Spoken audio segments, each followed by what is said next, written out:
Hello, and welcome to Lore Watch, a roundtable freeform discussion about lore and your favorite media. I'm your host, Joe Perez, one of several lore-focused folks from Blizzard Watch, and I've got my spacefaring cohort with me today, Matt Rossi. How you doing today? I'm 1 year and 1 day older than I was previously. That is right, folks. And this is the 54. birthday. This is the birthday episode for our bouncing baby boy, Matt Rossi. In which case, I am going to do something here and give him control, as it is my birthday gift to him, where I will be the companion. What side quest will we unlock in our journey through space and time for my companion quest? I don't know. We'll find out. Matt, why don't you tell us, first of all, should people send us questions? Oh, we would love it if you sent us questions, guys. Questions are always good.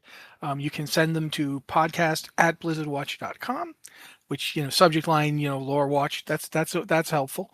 Or we've got 2 Discord channels. If you're not a patron, you can go to the Q and podcast questions channel and leave it there. But if you're a patron, we do like to look at your stuff first as a way to thank you for, paying for all the stuff we have to do, and also eating food and such. It's nice. I like it. So you can go to the patron Q and podcast questions channel for that one. And I believe you can also send stuff directly through Patreon, and then Liz or Dan will grab it and, bring it to us like cats trying to teach us how to hunt. They'll have the question in their mouth and they'll just be like, come on, this is not hard. And we'll be like, thank you for the pets. I infinitely prefer that to the horse heads we used to get at the other site. So yeah, I'm good with this. Yeah, it's an improvement. It's a real improvement. So yeah, hopefully, if you want to ask us questions, those are the ways to do it. But right now, we're going to talk about some things. I don't know if we'll all do one subject the whole time, or if we'll end up doing multiple things, because I don't know how long it will take us to do this. We're kind of flying by the seat of our pants here, guys, which I don't think surprises anybody who's ever heard any podcast we've ever done. But regardless, I'm also in for a surprise because Matt has free reign. So we're going to see where this goes. Yep. So we're going to start with the Outer Worlds. I have been playing Outer Worlds 2. We're not going to have any spoilers. And if we do have 1 or 2 minor ones, we will warn you in advance. But between the original game and this game, one of the things I found really fascinating was how it builds up the concept, for lack of a better word, of what's going on in the setting. You see, the Outer Worlds is set around 2355. It's a divergent future, isn't it? It's an alternate timeline based on one thing not happening in 1906. President McKinley didn't get assassinated. This is important because I live in a city where that happened. Yeah. So you know about Sioga shooting him. Zerka, I think it's actually pronounced Zerka. Mm-hmm. Anyway, he shot McKinley, killed him, and as a result, Vice President Theodore Roosevelt became president. In this timeline, that didn't happen, which is really important because without Theodore Roosevelt, you don't get all the trust busting. You don't get all the anti-monopoly stuff. You basically get mega corporations way earlier. Rich people like the Rockefellers have almost unlimited power because they can run everything through a trust, and that trust can be national. And once it's national, it's very easy for it to become global. So you basically see, instead of the history we had, their history goes on an unchecked corporatist spree that leads up to around the 2300s when these big corporations decide to buy themselves a colony world. Now, corporations have been running on other colony worlds by this point because just before, let's say around 2300 or so, is when something called skip drive is. And this is our faster. Skip drive. This is kind of our faster than light travel for the setting, which will be very relevant later. Yeah, skip drive. It's seemingly invented by a specific person who's very involved in the Outer Worlds too, even though they've been dead for a long time. But when she invents it, she makes a deal with the Earth, what is called the Earth Directorate, which is essentially the United Nations of Earth in this alternate timeline, except it kind of runs the colonies as well. Yeah, it's sort of like if you remember, I liken it to the old Gundam Wing stuff, where they had like the colony and then the Earth Alliance. It's kind of like that. Yeah. Each colony is essentially independent, but the Earth Directorate essentially like monitors them and can step in if things go bad. You see that in the first Outer Worlds game, which we'll get to. We will actually talk about the entire story of that game. When she invents the skip drive, she makes a deal with the Earth Directorate saying basically, you will give me the world I go to outright. It's mine. And you will stay the heck off my back. In return, I will give you skip drives so you can colonize other worlds. Don't try to figure out how they work or they'll blow up. And of course, she does this. She makes the deal. She gives them skip drives. They do try to open one up to figure it out because of course they do. And it does explode. So they're like, okay, only had to lose 3 or 4 different groups of crew people before we realized we're not doing this. And so for, I'd say about 100 years, so probably early, like middle to late 2200s to the 2300s, the skip drive is spreading throughout human space, which is itself spreading because of it. And finally, one group of 10 corporations that's getting kind of tired of the Earth Directorate's other purpose. The Earth Directorate both watches the colonies and kind of subtly pushes back against corporate influence. And as if you've ever played Cyberpunk, you know where we're going. The corporations want to be completely unfettered. So 10 yeah, they want to make their own colony world with blackjack and casinos and questionable morals. Exactly. Although they're not going to admit to the questionable morals thing because everybody's very proper. I want you to imagine that 1900, like literally 1906, never stopped. Yeah, it's kind of like Fallout with like the 50s never stopped. This time, the turn of the century never stopped. Which is interesting because that's in and of itself a callback to like 50s sci-fi pulp stuff. Because there was a large handful of stories that actually took this concept back then, and not necessarily the skip drives and all that other stuff, but the whole idea of a future society that never progressed past 1900.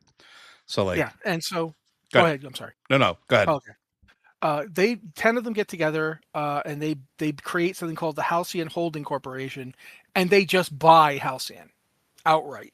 They buy it. They're in charge. The Earth Directorate still has its for lack of a better word, influence, but it doesn't run the colony in any significant way. It's very hands-off. Because, and this is something we'll see more about the Earth Directorate later, the Earth Directorate is both small and somewhat corrupt. I mean, the skip drive deal is your first clue, and this is the second one. They Corruption in my capitalist game? Never. Yeah, never. They basically just let a bunch of corporations buy a star system outright. And so the corporations go to Halcyon.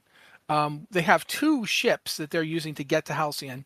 One of them is the Groundbreaker, and the other is the Hope. Groundbreaker shows up on time, probably because the heads of the corporations were on it, and begins attempting to colonize a moon that they call Terra 1. Terra as in, Earth, Terra. Terra. Yeah. Terra 1 is their first attempt at colonization. It fails spectacularly. You ever hear the stories about how when libertarians take over a city and the bears move in? Kind of like that, but in space. Yeah. Or if you remember when Sears collapsed. It's like putting a Randian in charge of Sears. That's very much what this is like, in that it just everything goes wrong.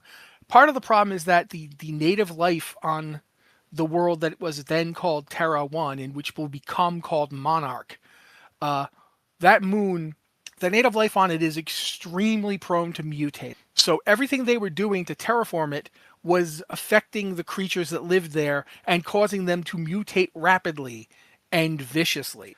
So it was extremely difficult to keep a settlement going. Eventually, it got to the point where all these corporations were putting their Black Ops labs on Monarch because nobody was going to come out to check them. Like, nobody was going to be able to get from place to place. If you couldn't land a ship on top of wherever it was, you were not going to go see it.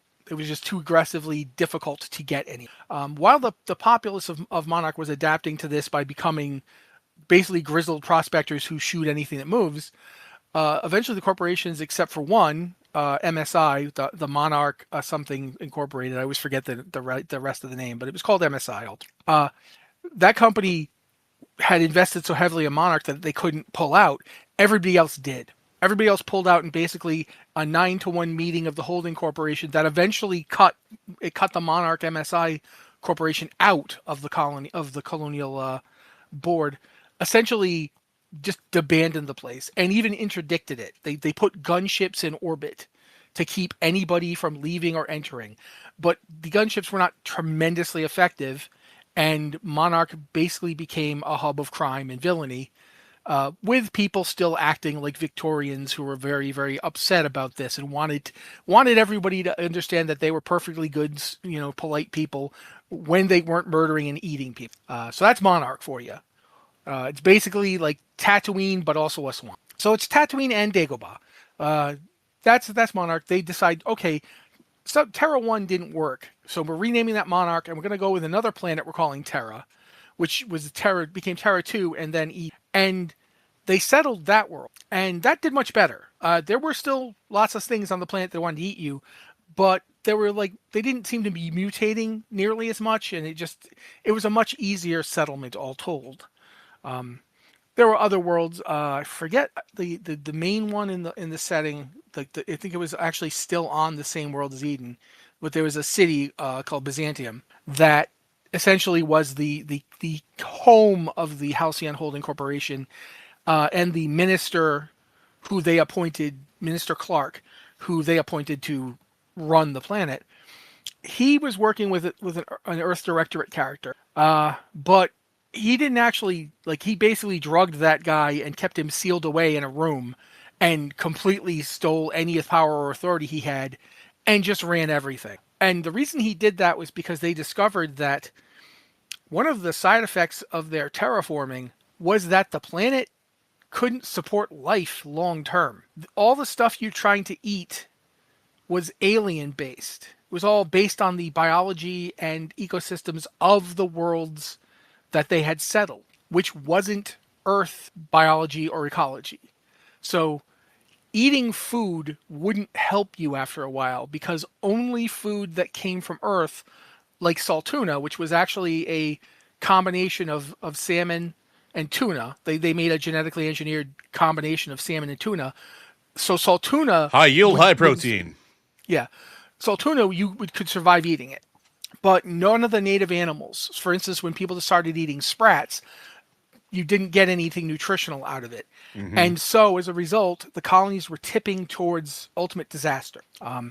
Meanwhile, the other colony ship, the one that actually had all the smart people on it, the one with the scientists and everybody that would be useful for actually figuring out the problem and solving it, never arrived. And that's because there was an accident in space and the skip drive broke when they were still less than halfway to the colony. So they had to push the ship up to relativistic speed and point it at Halcyon and fly it without being in escape. They couldn't be in the freezer pods that everybody else was, so they were going to age and die. But that was the only way they could get the ship to where it was going, and in anything like an appropriate amount of time. This took so long that by the time that the Hope got there, everybody on board had basically had a mutiny against each other, and they were all dead. And so the ship just drifted, run by a doddering artificial intelligence that was basically not maintained for 50 years. It barely got them there, and then they found it. The Halcyon Holding Corporation found the ship, but didn't want to tell anybody about it, because they would be the story of this gruesome massacre and the failure of everything. And they liked it fine the way it was, where the Hope served as a cautionary tale, but also a mystery. And then they had the Hope, so they could do whatever they wanted with it. They could sell people. Here's the other problem, too. Because the ship had been drifting and everybody had been in freezy pod time for 50 years, if you took them out of the pods, they melted. Yeah, because waking them up was they were in for such a long period of time, because originally they were only supposed to be in cryo sleep for about 10 years. Yeah. Which, even that was pushing it. Yeah, and that was pushing it. And one of the things that I think is interesting is the game at this point actually calls upon real world science involving cryogenics, which is the problem that you have is that for a short period of time, you can essentially hibernate cells where they don't degrade. They're essentially flash frozen, right? The problem is waking somebody up from cryo sleep, because those cells have to be essentially thawed out in a way that doesn't shock them. But the problem that you run into is when you freeze things and thaw them, you break down the tissue. So, like, Yeah, ice crystals form. yeah, Then those ice crystals melt, and when they melt, the tissue goes with it because the ice crystals perforated it. yeah. Think of it like if you take like a steak and like you have two steaks. Freeze burn. You put one in the freezer and you leave one out, and you freeze one for a day. The other one you leave in the fridge. You take them both out after a day. The one that's frozen thaws. It's going to have a completely different texture even after one day than the one that you just had in the fridge. Just And this is why you can't refreeze meat once you've thawed it. correct. Because once you do that, you're just completely destroying its cellular structure. And not only that, but starting to release harmful chemicals like ammonia and other things that our bodies naturally generate at a higher frequency. The game actually pulls on the real world science of it, which always made me very happy, but also very horrified, which is, I think, the appropriate reaction to the game at this point. But a doctor, Dr. Vernon Wells, realizes that he's figured out a way around this. Get the name, Vernon Wells. Yeah. Sorry. Yeah. Vernon figures out, I can possibly, using chemicals found only in this system, I can possibly revive one of these people without them melting into a puddle. But it's risky, and I only have enough material to make one dose of this. So I'm going to have to break onto the Hope and steal somebody, and you start playing as the character who gets stolen and exposed to the treatment, which had like a 50-50 chance of working. It does work. You don't melt. You do get brain damaged in a way that gives you the ability to freeze time. So if you remember VATS, you get VATS. Yeah, we should probably back this up real quick here and just have a sort of an interjection where this game was developed by the folks that worked on Fallout New Vegas, which is a lot of people's favorite Fallout game. Not everybody, but a lot of people for a lot of different reasons. And there's a lot of that DNA here. We should also just point out that the reason that they got to work on Fallout New Vegas was because they were also mostly the people that made the original Fallout and Fallout 2. For example, Fergus Urquhart, who comes up many times. Fergus Urquhart was basically running Obsidian at this point. He is still running Obsidian as far as and so yeah, they get the go ahead to make this game after they made Fallout New Vegas, and it was incredibly popular. They just completed it when Microsoft bought them. So the Microsoft had nothing to do with the making of this game, but they were very involved in going, ooh, this is a game people will be, it's provocative and interesting, and we can make money. So that's how that went. When your character wakes up, you basically wake up by being dropped on a planet, the planet Eden, and accidentally killing the guy who was supposed to pick you up. You're not in charge of this pod's flight path. Wells cures you, wakes you up, and immediately drops you out of the ship because he's getting chased by the various corporations and their military fleet. So he just drops you, going, "Okay, good luck." And yes, you accidentally crush and kill Captain Hawthorne, who is the captain of a ship called the Unreliable that was supposed to meet you there and pick you up and give you the skinny on what's happening, so you can help Wells with his goal of saving the crew of the Hope, so they can use their giant brains to help save the colony. Like, how do we get it so people can survive here? How do we, feed people? Like, we don't have sufficient Saltuna to feed everybody, not even close. The places that give people Saltuna are now not giving people Saltuna because they don't have enough. So that's how this thing basically kicks off. That's how the setting kicks off. You spend your time going through, you discover the thing about the plant, the plant and animal life native to the system cannot nourish you. And even the only way they manage to get it to nourish people is to feed it human beings.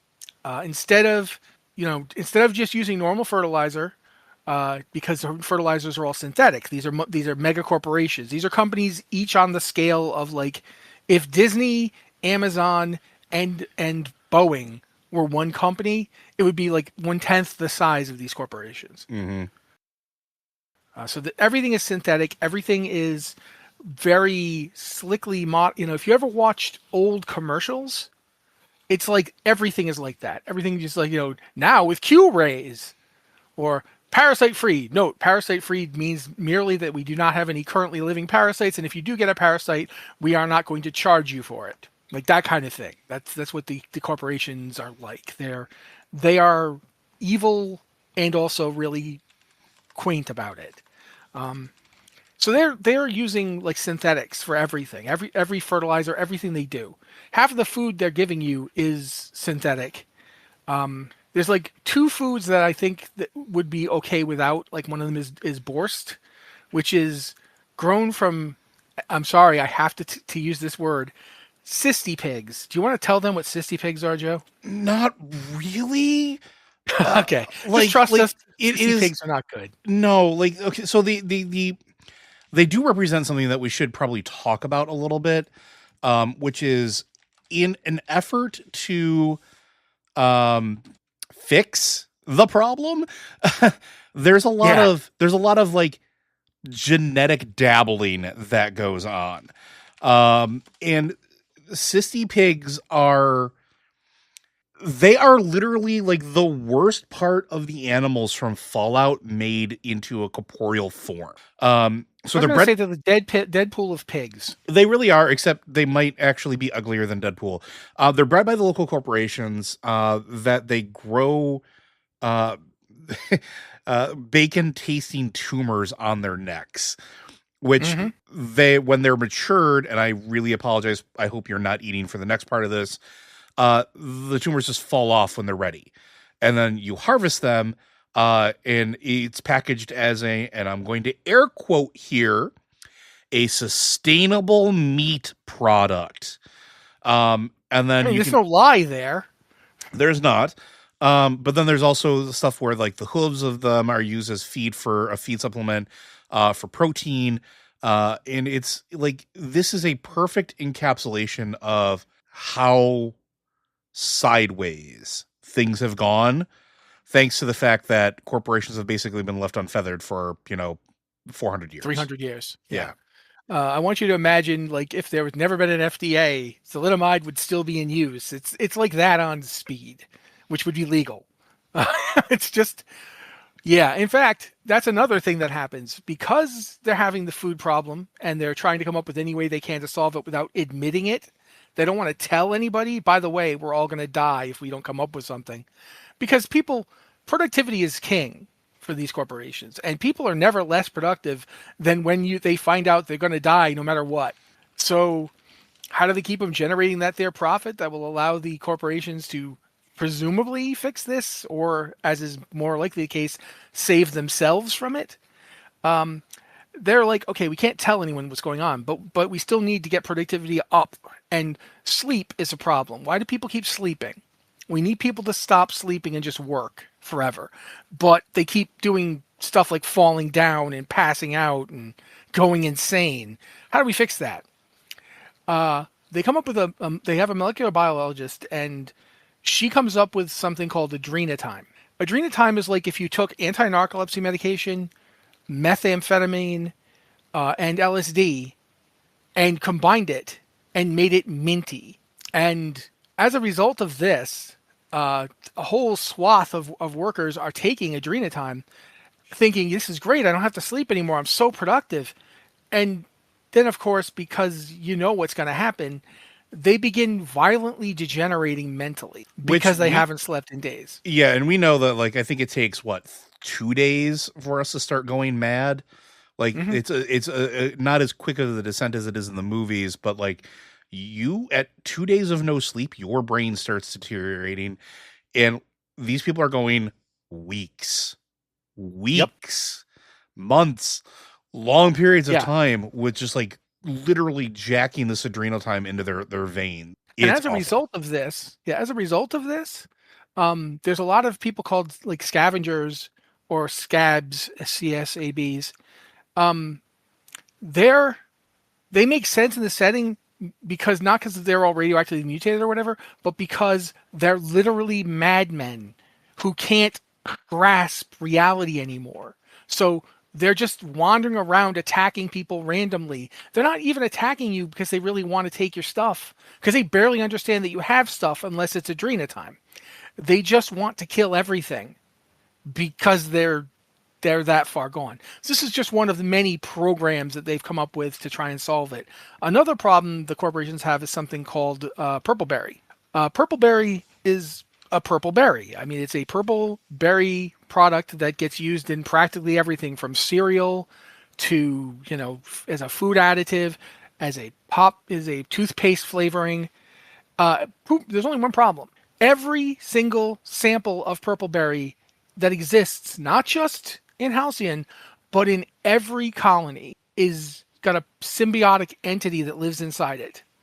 If we'll talk about native species in a little bit, but one of them is called the mantis, like the mantis people, like the mantiqueens, mantidrones, various giant insects that go from a pupae state to basically a big caterpillar-like state, to a wandering mantis death machine state, to a queen state, which starts just exploding with offspring.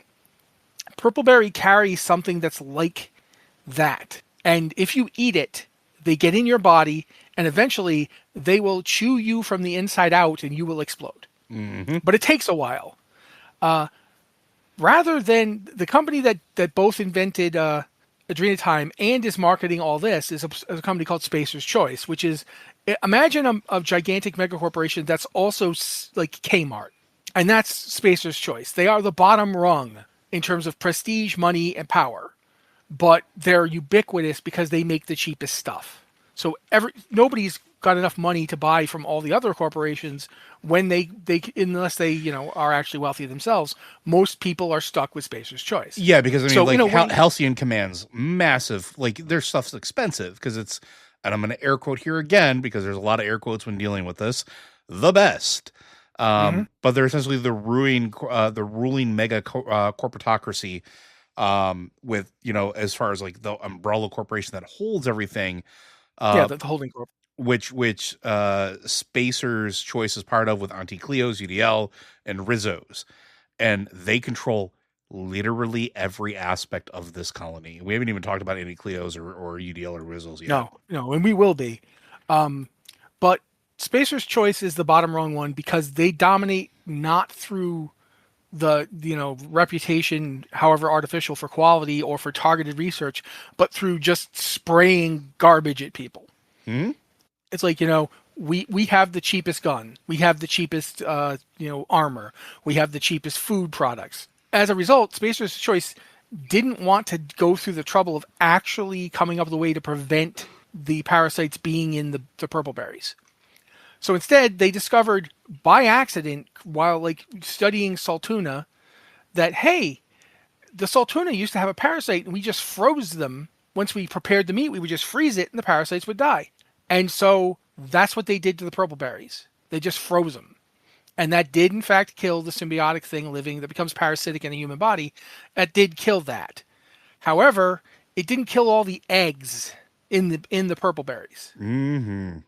So it's technically parasite-free, but if the eggs survive your digestive system long enough, you might still come down with it. It just it reduces it. It's safe within a tolerance that Spacer's Choice was okay with, which is not to say that any sane person would be okay with, but Spacer's Choice didn't. So yeah, that's just another example. And Spacer's Choice, again, is the bottom rung corporation. Corporations that are much more powerful, they have much more prestige, include UDL, which is basically just a straight up arms manufacturer. UDL looked around and goes, there's going to be a lot of need for people to crack skulls and shoot people for us. So if imagine a company that just sells weapons to the strike breakers who come in, it's like the Space Pinkertons and the gun companies in one company. That's UDL for you. They make the thugs, they arm the thugs, they rent the thugs out to other people. You can become a thug. Yeah, you absolutely can. Then there's Rizzo's. Rizzo's is like if Willy Wonka was also incredibly much more evil than he is in the book and movie, which, let's be upfront, Willy Wonka is not a nice person. No, and especially Like, if you read the book, not even like yeah, the Willy Wonka like movie does a lot to soften the edges, especially with the performance by Gene Wilder. yeah. I think that's unfortunately Wilder just being Yeah, himself. but when you read like the And original that's not me Charlie and saying I the don't love him. He's great. yeah, when you look at the original like Charlie and the Chocolate Factory, oh boy, is Yeah, it no. it is a recipe for death and destruction at a massive scale. Yeah, like the Oompa Loompas, it's just straight up slavery in the book, guys. Yep. So yeah, that's Rizzo's is very much like if Willy Wonka had control of an intergalactic multicorp, a megacorp. He's just that's what they are. They make a lot of candy, and they have a kind of relationship with Auntie Cleo because, like a lot of their products, they sell to her in her company, which then markets them. So they don't have to do a lot of the marketing themselves. They mostly only market their own soda. But yeah, the rest of it is just everybody needs food. Rizzo's can make food. That's their deal. Auntie Cleo is a petrocorp. It's about fuel and chemicals. They're constantly trying to find new fuel sources. They're constantly trying to find new chemicals to give people.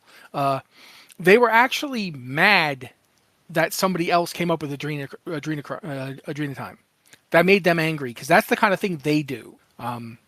So they're basically like they have Auntie Cleo herself, who is like the genuinely grandmotherly looking person that's in charge, and she does a Mom lot from of Futurama. ads. Yeah, Mom from Futurama. In fact, that's a perfect. If you've seen Futurama and you remember Mom, that's what Auntie Cleo is. Auntie Cleo is in that role. So there are other corporations, like for instance MSI. I think it's Monarch Systems Incorporated. Now that I'm thinking about it, but MSI is another one. But you don't really. They're exiled to Monarch, so you only deal with them when you're there. And there's others that are just not particularly important for the story. They just don't really show up, but they're there. As Monarch a result, Stellar Industries, by the way. Stellar Industries. So there's a lot of this stuff going on. All of these companies are trying to conceal the fact that the food is just slowly degrading people. And in order to grow food that will actually be edible, you essentially have to use human corpses, which only one person figures out, and she figures it out when she's no longer working for Spacer's Choice. So she basically just uses this knowledge to keep her own people fed by going to the town graveyard and digging up all the corpses and then using them as compost. Because then the plants that grow drawing on the nutrients from the corpses, which is one of many. This is a very Obsidian style choice. It's also very early in the game that they get to interact with this, right? Like a lot of this stuff is like they're not shy in the storytelling of the game of putting how awful it is directly in front of you early and often. And it's an interesting thing because most games shy away from that and kind of let you like discover it as you move along. This one unabashedly just puts it out there and says, nope, everything is awful and humans are the cause of it. And here's what's going on. And it's also like, if you want to compare it to other games Obsidian has made, as an example, I think New Vegas is about 50% as everything is awful up front. And that's a game that starts with your character getting shot in the head. Yeah. But the Outer Worlds is actually worse because literally nothing is off the table in terms of corporate malfeasance. Like they don't pay their workers enough or let them take even remotely enough breaks. If you get sick, they will just let you die. To the point where they actually drove their smartest, best chemical engineer out of the settlement town that's doing the Saltuna farming, which you need because Saltuna tastes like despair. I mean, it is the worst thing ever. So they need people like her to make it palatable. And as a result, when she leaves, they start having problems getting people to eat Saltuna. Oddly enough, Sprat tastes fine. So they begin cutting their Saltuna with Sprat, as we've covered before. Sprat, which is like a little reptilian rat creature that lives on these worlds. Sprat don't feed you. Like if you eat a Sprat, you get nothing. So yeah, as they're doing this, the Saltuna is getting worse. Everything's falling apart. There's so many different corporate decisions that make things fall apart in so many different ways.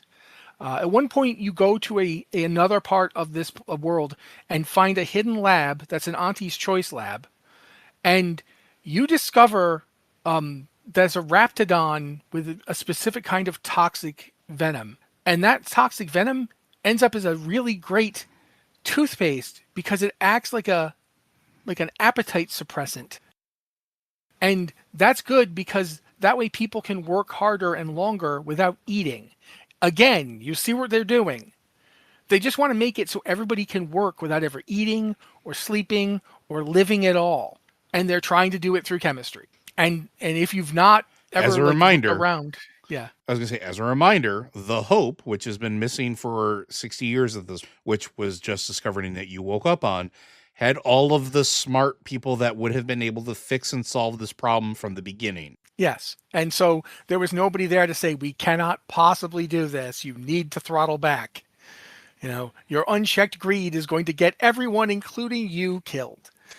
So as you go through the game, basically you're just going from world to world, trying to get together what Wells needs to save the day, while deciding whether or not you're going to help him or if you're going to help the Halcyon Holding Corporation. Ultimately, you discover that Minister Clark has kidnapped the Earth Directorate leader, and the one that was left in the colony, not the one back on Earth, and kept him imprisoned and is just, using him to make proclamations. They very deliberately put the satellite that allows direct communication with Earth out of commission so that nobody could call back and cut Halcyon off entirely from Earth. So there's no way anybody can find out what's happening. And they're just at this point running it into the ground, hoping somebody will figure something out. Wells is like, look, I'm smart. I'm very smart. I came up with a way to keep you from exploding after you've been frozen for 50 years. But I can't fix this by myself. I need the smarty pantses from the Hope. So your options are A1, go get the Hope, get the people off of it, get the chemicals that Wells needs to cure them, and then basically kill enough of the people at the Halcyon Holding Corporation that they can't stop you from trying to fix the problem. Or you turn Wells in, get paid a lot of money, and nobody fixes the problem. And that's how the game can end. Well, even worse than nobody fixes the problem, it's you essentially turn everybody in on the Hope, basically by jumping into the prison colony, and then the prison colony is going to be where the corporations are going to just murder all the people that are on board the ship, because we can't have anybody fixing the problem, because somehow that makes perfect corporate sense. Yeah, because if they fix the problem, everyone will know they fixed the problem. That would mean that everyone would know there was a problem and that they didn't fix it. So, yeah. There's lots of minor stuff here, too. The characters are really great. Parvati is a standout, but they're all pretty good. I mean, I don't like Felix that much, but, he's fine. He's just kind of there. But I like pretty much everybody else. I like Ellie. I like Nyoka.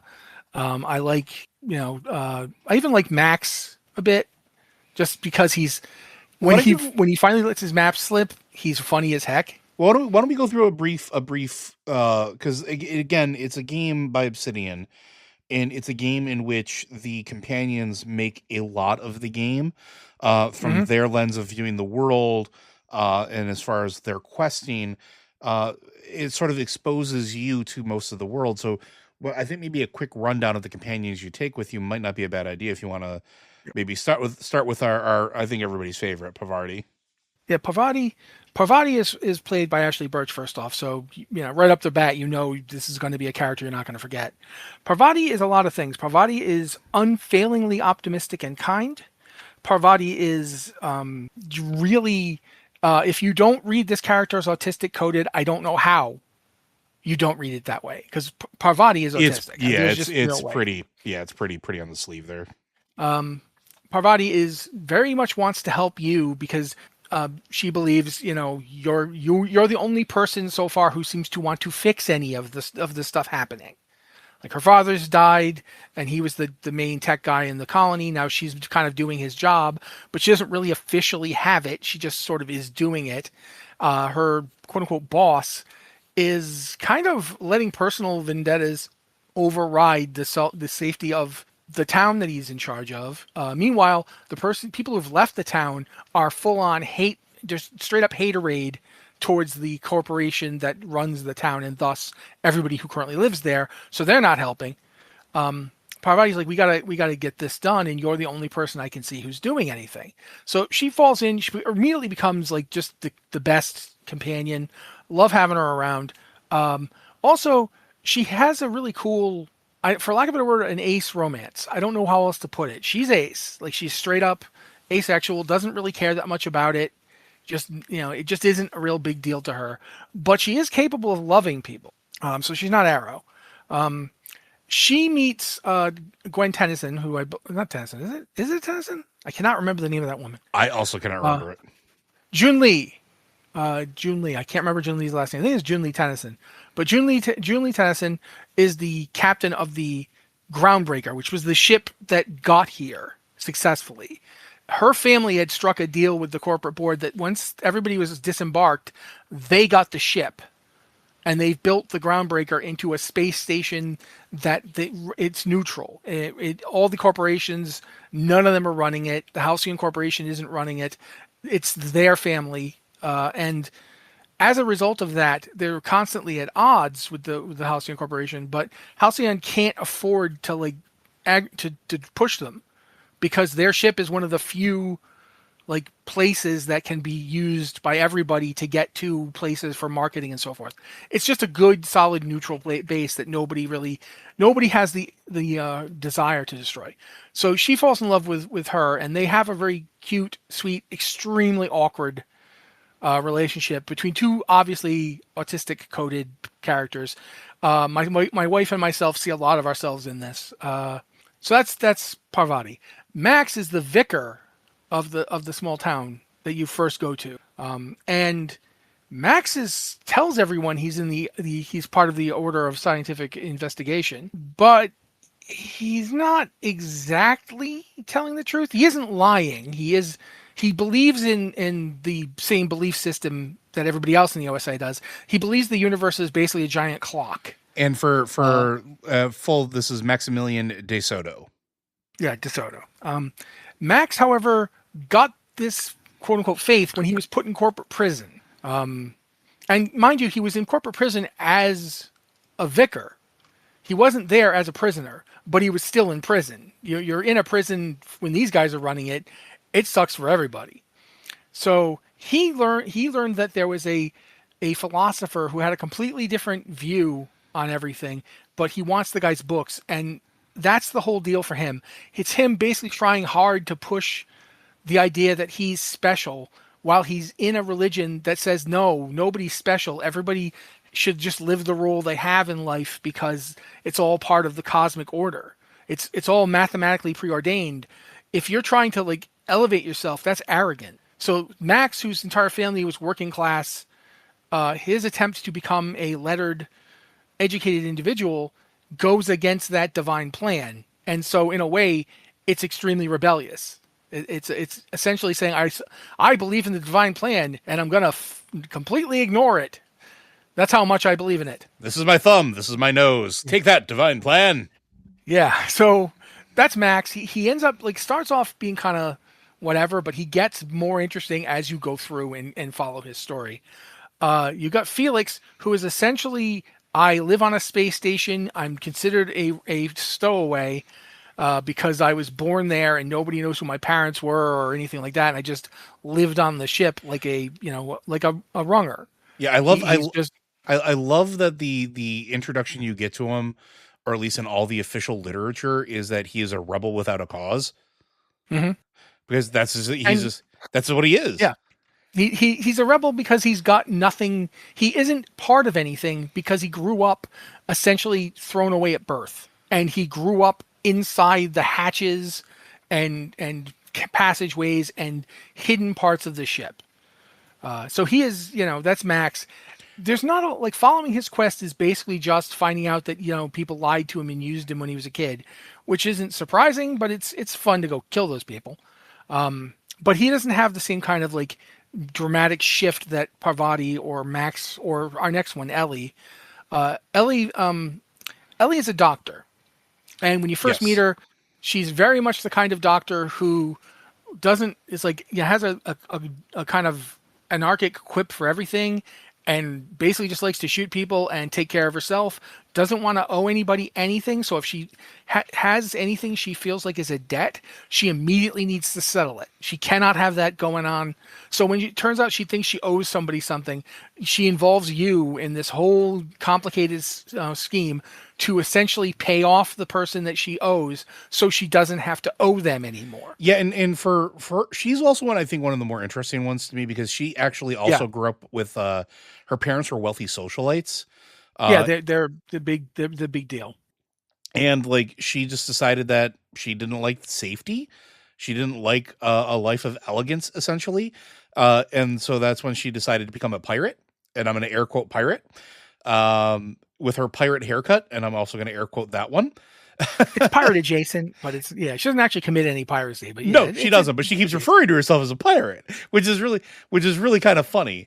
But she's also like one of the ones that, like, she, despite all these characters' flaws, like she values like professionalism, doesn't like to form relationships, like that type of stuff. And she is very much a very conscientious doctor while she's doctoring you. Yes. But the second that she's done doctoring you, she no longer, that's it. I did my bit. Now it's your life to go ruin. Try not to come back next week. That sort of thing. Finally, there's Nyoka, who is a hunter. And when I say she's a hunter, she grew up on Monarch. She lives on Monarch. She's the guide you're going to get when you get to Monarch to get you out to the information broker you need to get to help Wells solve this whole problem. And she is, first off, she's ragingly alcoholic. Oh yeah, to the point where in order to get her to be able to take you out into the wilds and find things, you have to figure out a way to get her essentially undrunked. And she suggests going to this one doctor in town and getting like the drugs that will undrunk her. You can go do that. You can make a deal to get them. You can buy them, or you can do what I do always: go up the back stairs and steal them. I do it every time because, F you people. I'd steal from every corporation if I could get away.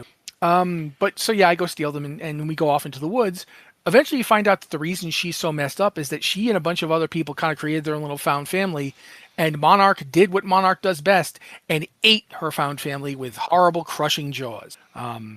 So there's one other companion too that I think is also very interesting, because we didn't talk about Sam. Then you talk about the astromech, man.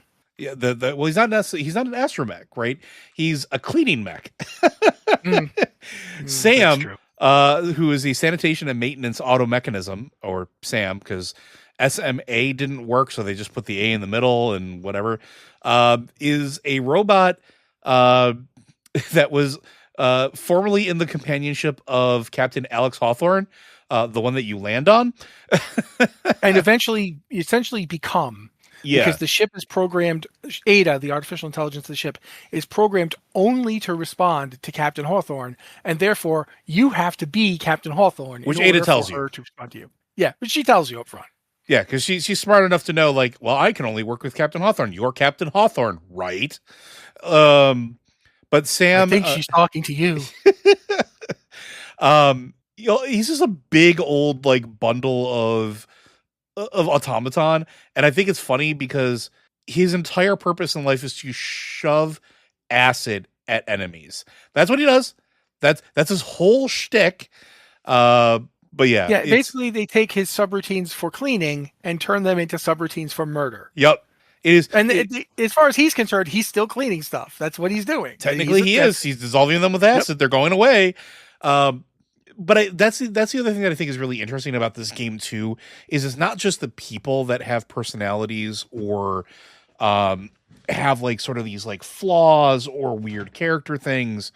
It's also like the robots and the artificial intelligence, which again is a callback to the 1950s style of serial pulps that they used to do, and that were very much a source for them. But one of the things that I think is really great about this, and why I think the Outer Worlds stands up so well, is not only does the game give you the freedom to experience the world and universe in any way you want to, including you can beat the game in I think 3 minutes if you have if you get rid of all of your intelligence, which is a completely valid way to play the game apparently.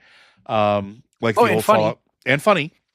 because you get access to, it gives you rewards like, giving you access to specific dialogue and interactions depending on how you level your character in a way that the Fallout games at the time stopped doing. They did a little bit, but not quite as much. And the original Fallout games, New Vegas and Outer Worlds, really let you do that and let you sort of immerse yourself in the world as that sort of character. It is just really well crafted, and I think it was very well received as a result of it. It's also unique in the fact that it's doing something, or at least at the time it was unique. We've had a lot more of it since the success of this game, which is this universe is set within the framework of diesel punk. And I do want to talk a little bit about that since we have a couple minutes left to sort of like frame it. So diesel punk is a subgenre of science fiction, which is a cousin to steampunk or cyberpunk. We've talked a lot about cyberpunk. We've talked about steampunk in the past. But everything basically revolves around diesel-based technology during an interwar period, usually between 1900 and 1950. It uses that retro future technology and postmodern sensibilities, which sort of give you that old-timey feel, but still kind of accept that science and progress must move forward. And again, you're used to seeing it from games like Fallout, but here they take it a step further. Fallout is its own unique beast, and we've had entire episodes and series on it. Here, they take that same formula and they start applying actual real world science to it. A lot of the stuff that they're referenced in here, and a lot of the stuff that was referenced in like the 1950s serials that were doing this type of retrofuturistic stuff, is based off of real science that they were trying to work out and figure out. The idea of genetically growing sustainable meat is not new. This has been around for decades at this point, and is something that people are still trying to do. Vat grown meat is a thing that they're still trying to accomplish. The idea that your technology and ships are super advanced and can traverse thousands of light years in space due to a faster than light travel system, and reduce that trip down to fractions of the time that it would take, is nothing new. We've had concepts such as solar sails since I think the 1800s, right? Like these are not unique or super new, but everything sort of distills down into here where that framework that's slightly grimy, that's slightly unpolished, with the unchecked corporate greed, combined with a society that has essentially, in the storytelling of this game, it's a society that's forgotten how to be human, right? Like that's one of the key elements about this. Whether it's you believe in the divine mechanism of the clock of the universe, you're no longer human because you're no longer making choices. You're just, dancing to the beat of a drum. The corporations. At one point, Go ahead. they basically say the order, not the OSI offshoot called the Order of the Awakened, which is still basically the OSI, just slightly different. They have this whole idea about the grand plan, and their whole deal is they're attempting to accumulate knowledge, because once they know enough, they will never have to actually make a decision again, because once they have sufficient knowledge, they believe that the equation will always give them the predicted proper response. Mm-hmm. And as a result of this, essentially, they have conversations like, some people say that, if we know which one is the correct answer, why even make the choice? You already know what the correct one is. You don't have to do one or the other and find out. You just do it. That's what they want out of the universe. They want the universe to be utterly predictable. So you never have to make a decision. Yeah. That's just as inhuman as the bland corporate greed or other things, which we might not get to, depending. Yeah, and then the other thing that I should also note is that the colonists themselves, the people that have made it to the Halcyon system, that are sort of living their lives here and trying to carve out a future, with whatever promises were made, with whatever corporate deals they were making, it is also a breakdown in that. You see it in the society, you see it in the cities, the settlements, the different planets you wind up visiting, the different areas you wind up visiting. People have oftentimes just forgotten what it is to be a functioning society and a functioning people. And That one is sort of a slow burn, right? Because Yeah. when you get there and you get sort of like the bits and pieces of it, that's sort of the slow reveal as you make your way through the game. Because like you're on a space station and you wind up going through the checks and balances, and there's like a quote unquote order to it, and then you realize how much BS that is. And it's all for show and pretense. It's not actually how things are done. And you start learning about the seedy underbelly of it, and the fact that everybody has no idea what is actually going on or what to do, and are just trying to take advantage of every situation and everybody they can to give themselves the most cushy life they can until they die or figure out how to put themselves into a robot body. Right? Like there's Yeah. good. I was gonna say the other thing too, and I do want to move on to how people who know better and are like even like they're considered the upper crust of society. Like one of the DLCs is I believe it's called Attack on Gorgon. It's basically about how the adrenotime compound gets made. The person who makes it doesn't even stop to consider the negatives until very late in the development. Mm-hmm.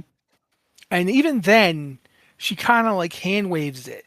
But it's very clear the people who are under her working on this are coming to her and saying, "Look, this is massively negative. Like any positives from this are going to be deeply outweighed by the negatives." And you see people who are smart and educated, even the people who are like, because it's been long enough that they've had to train their own scientists and so forth. Even the people who know better can willfully ignore it because it's just not done. You just don't care about those things. You don't care about people. From the first moment you arrive in a town in this game and you hear about people who are sick, so they're basically locked in their houses to die because it would be too expensive to cure them. And that's just accepted. It's just accepted that happens. And it's that way with everything. And I wanted to try and talk about how these themes move into the next game without spoilers. But one of the things you see in the next game is that unlike Halcyon, which was bought by corporations and is the furthest colony out, Arcadia is the closest colony. It's the first colony. And the reason it exists is because the inventor of Space Drive Skip Drive, made a deal with the Earth Directorate and became appointed as the matriarch of this protectorate she was granted.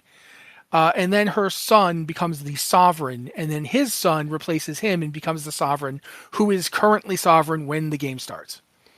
So as you go through the protectorate, it's a masterpiece society.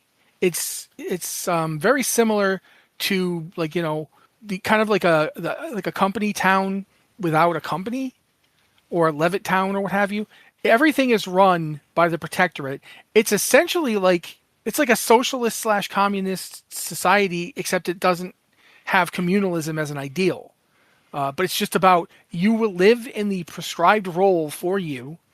You will never deviate from it. And as long as you fit the paradigm of what a society should be, you will be taken care of to what you need. You will always have what you need. And it works okay for a while, but as soon as Auntie's Choice shows up, and Auntie's Choice, by the way, Auntie Cleo got sick and tired of Spacer's Choice, and so she basically attacked them, took over, and merged the two companies. And now she's aggressively attempting to conquer the Arcadia system. So yeah, she's now basically become the Dell Corporation, taking over Hawaii, which they actually did. And they did also do that with bananas in various countries in Central and South America as well. They straight up invaded to get their hands on the bananas. These things have happened. This is what Auntie's Choice is doing. That's part of the marketing campaign of the game. I'm not spoiling anything. But all of this, basically what it does is it takes the message of the first game and it broadens it out. It also goes, oh, don't feel too much like your group is okay. If you're anti-corporate, that doesn't mean you're on the right side of history, because you might be a tanky. You might be a fascist. You might be a religious fanatic who's completely unwilling to examine what they're trying to do to their society. It's like nobody in this game is no faction in this game is good. There are good people, but none of the factions are good in Outer Worlds 2. Even more so than in the first game, where the factions included Rizzos and Auntie Cleo. You will end up working, if you're not careful, you will end up working for Auntie Cleo in this game. And my word, does it feel dirty. You will feel oily if you do it. And it's really just an actually masterful way of extending that, since this game is one of the few games I've ever seen that actually manages to narratively and through actual questing and through data type entry stuff and through the set design of the worlds conveys this message over and over again that short-sighted, unthinking adherence to a belief system is inherently unstable. Whether it's corporatism, or it's, even the Earth Directorate has some skin in the game as to being corrupt in this whole thing. And you work your Earth Directorate agent when you're sent out in the Outer Worlds too. And you find out even they're not good. Not that you kind of knew anyway, because they're from the beginning, they're like, oh yeah, so we're sending you here, and we can't let you, if you get caught, we're not going to say anything about it because you are going to steal a skip drive and we're going to take it apart because we found out you can do that. So we're basically breaking a deal we've had for like 150 years. Yeah, but we don't want to get caught. So yeah, don't get caught.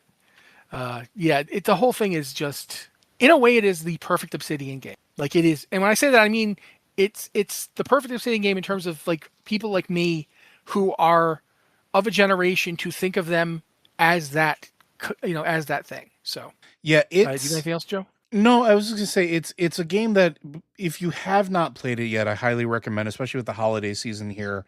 Play the original first, guys. Play the original because it's often on sale, and it's often on sale very cheap.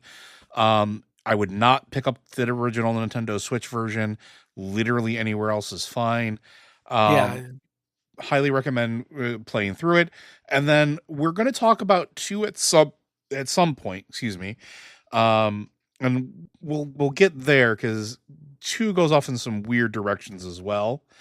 But I think 2 is, I will say just one more thing. 2 is the most open-ended in terms of how it can all end of any Obsidian game. And that is saying something. They knew what they were doing. Yeah. So this one, it's very New Vegas-y in terms of how many different endings it can have. But I think that's going to do it for us today, folks. I do want to thank you for joining us on this journey. If you have Happy birthday to me. Happy birthday to Matt. And as a reminder, if you have questions for us on this or any of our podcasts, be sure to send those into podcast@blizzardwatch.com. Specify the show that it is for in the subject line, as well as any special pronunciation of your name. If you want to hit us on Discord, we have 2 channels set aside. The Q and Podcast Questions channel open to everybody. Same rules apply as sending an email. If you are a Patreon subscriber, we have the Patron Q and Podcast Questions channel, where we tend to look there first as a way of saying thank you for helping us keep the lights on. And if you want to send us something through Patreon, you can do that as well. We'll get that. Liz or Dan or somebody, one of our handlers will get it to us. And we'll do our best to answer them and try to group them in like groupings. If you have a suggestion for a topic or a show that you want us to do, you can also send those along. We're always happy to take a look at those and see what we can plan for the future. But with that, folks, we will see you next week.